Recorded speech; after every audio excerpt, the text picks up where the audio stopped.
So excited. I'm happy because I'm surrounded with all my family and friends. How's that? Di ba? Pag mula ko yung interview yun, baka bayak ako.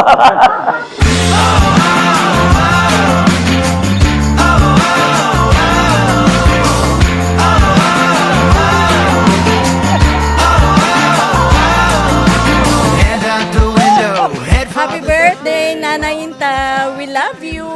Happy birthday, Lola Inta. I was waking up, we got some living to do. Never gonna give it up, never gonna let you go. Happy birthday, Nanay. Never gonna give it up, never gonna let you go. We got some living to do. Good day, good day. I can't wait.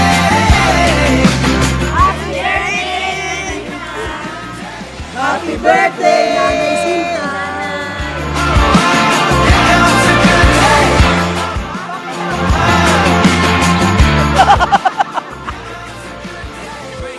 Happy birthday, Nanay! Sana po maging marami pa kayong benepisyo sa darating na araw at sa susunod pang taon. Good day, good day. I can't wait. Get ready, here comes a good day. Here comes a good day. Here comes a good day.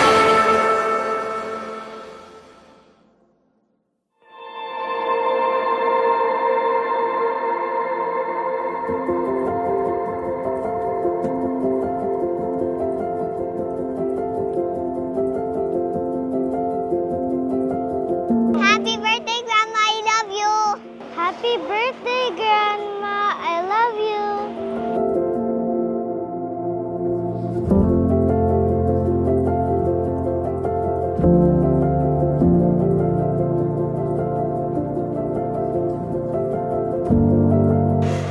Masama ang tingin ng aking ina na hawak ko'y alak dahil ako hindi uminom. With all the miseries that I'm giving to you, you're able to survive for 90 years?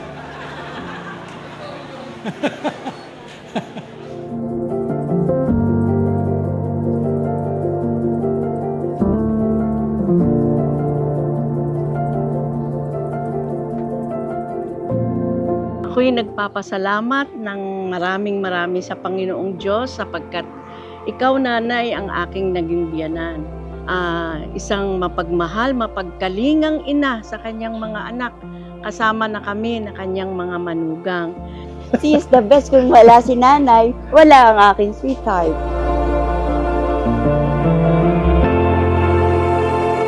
Thankful ako kay God dahil talagang siya yung gift ni Lord na nagkaroon ako ng biyanan na mapagmahal, maalaga, at saka maalalahanin siya eh.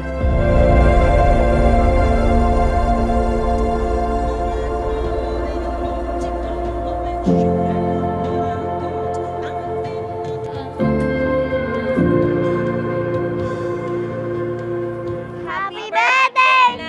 Happy birthday, Nanay! Happy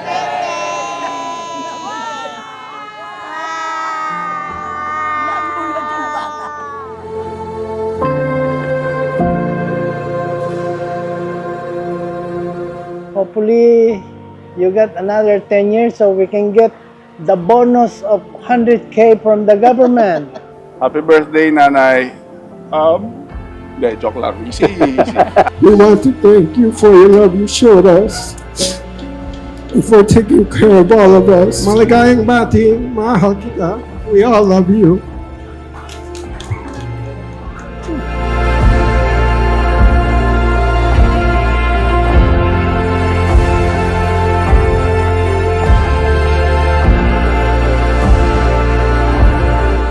And I just wanted to let her know that I am really very thankful for everything that she has done for us.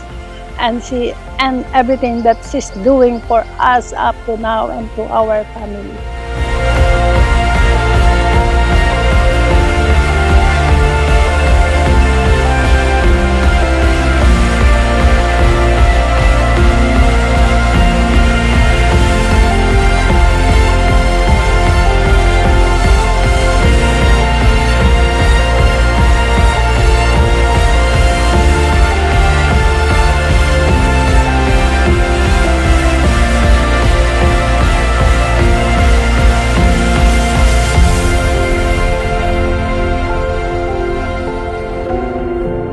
Nobody can compare my mom to other mom. Because for me, he's the best. 101%. I'm very thankful to the Lord because He gave the mom, one of the greatest mom in the world is my mom.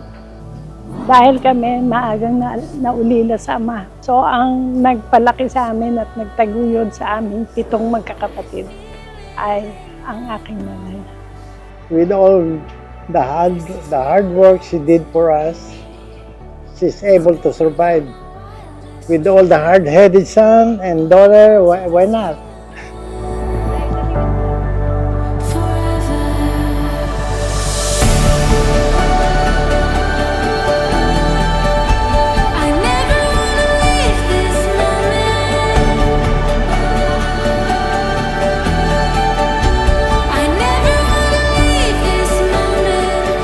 Nanay did her best para maitaguyod kami at marating namin ang aming kinalalagyan.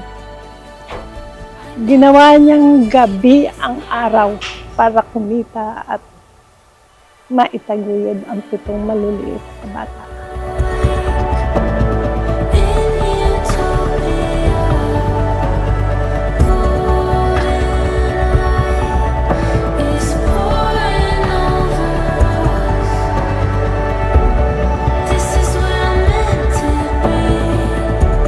Yes, salamat sa Panginoon na binigyan ako ng isang nanay na katulad mo, isang mabuti at mapagmahal na ina. Salamat.